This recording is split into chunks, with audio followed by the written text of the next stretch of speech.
Good morning friends and welcome to the pre-market view. US markets and European markets both were quiet, no major action as such, and interestingly Apple is looking at rolling out a wristwatch with the iPhone processor, so that would be an interesting thing to watch out for.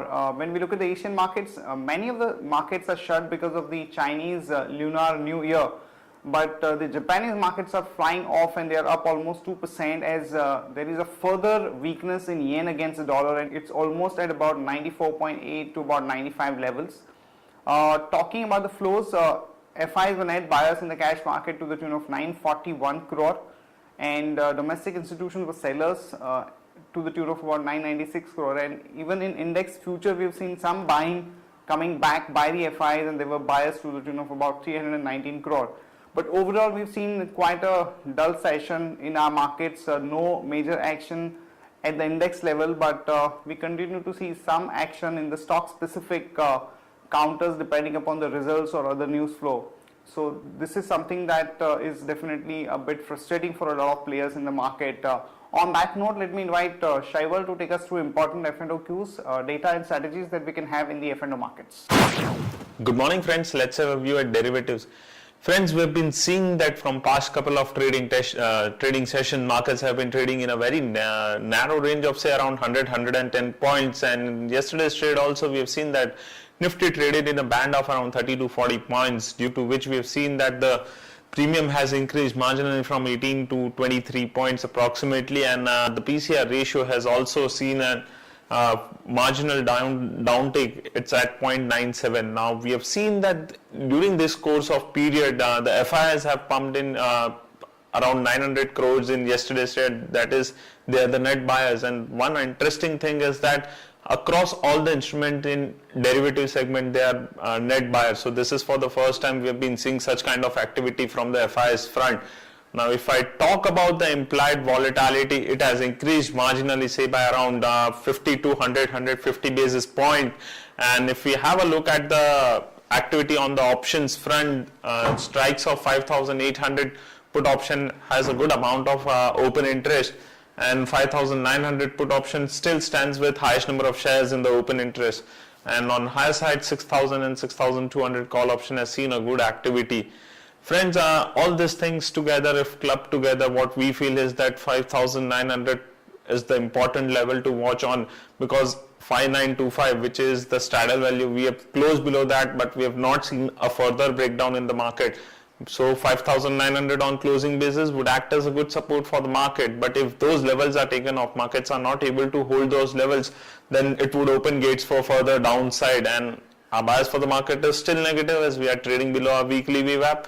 And talking about the stocks, PNB is looking weak. One can go short with a stop loss of 877 rupees 75 paisa. Hindalco is looking weak. One can go short with stop loss of 114 rupees 30 paisa. Thank you. Here are the important news and events that we are tracking today. First of all, JP Associates came out with numbers. At the top line level, numbers were looking okay, but at the bottom line level, the numbers were not good, as there was a 64% kind of a drop on a YOY basis, and even the interest outgo has increased by 20% to almost about 533 crores. So overall, there was some amount of disappointment as far as JP Associates numbers are concerned.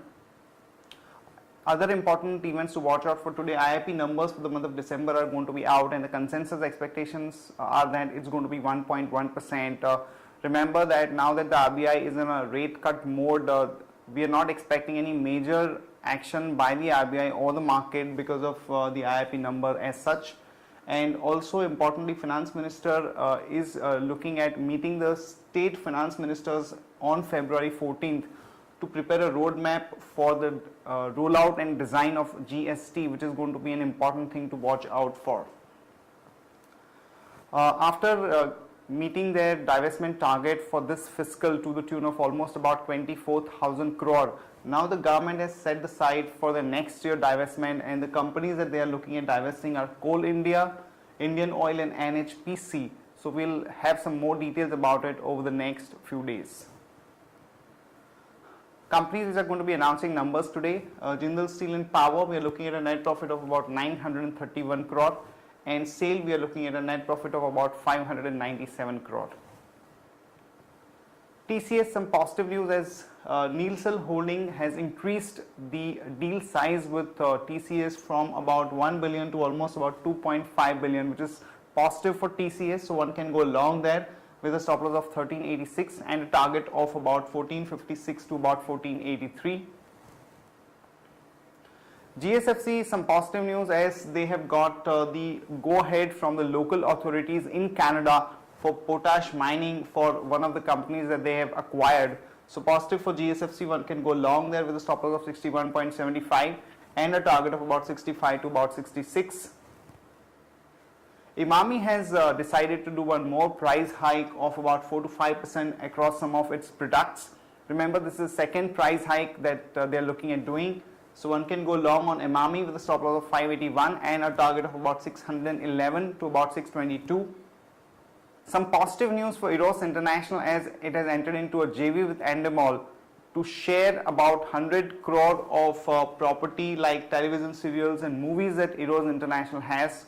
That's positive for Eros. One can go long with a stop loss of 191 and a target of about 201 to about 205.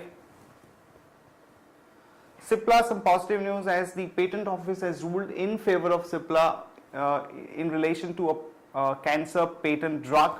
So one can go long on Cipla with a stop loss of 387 and a target of about 407 to about 414.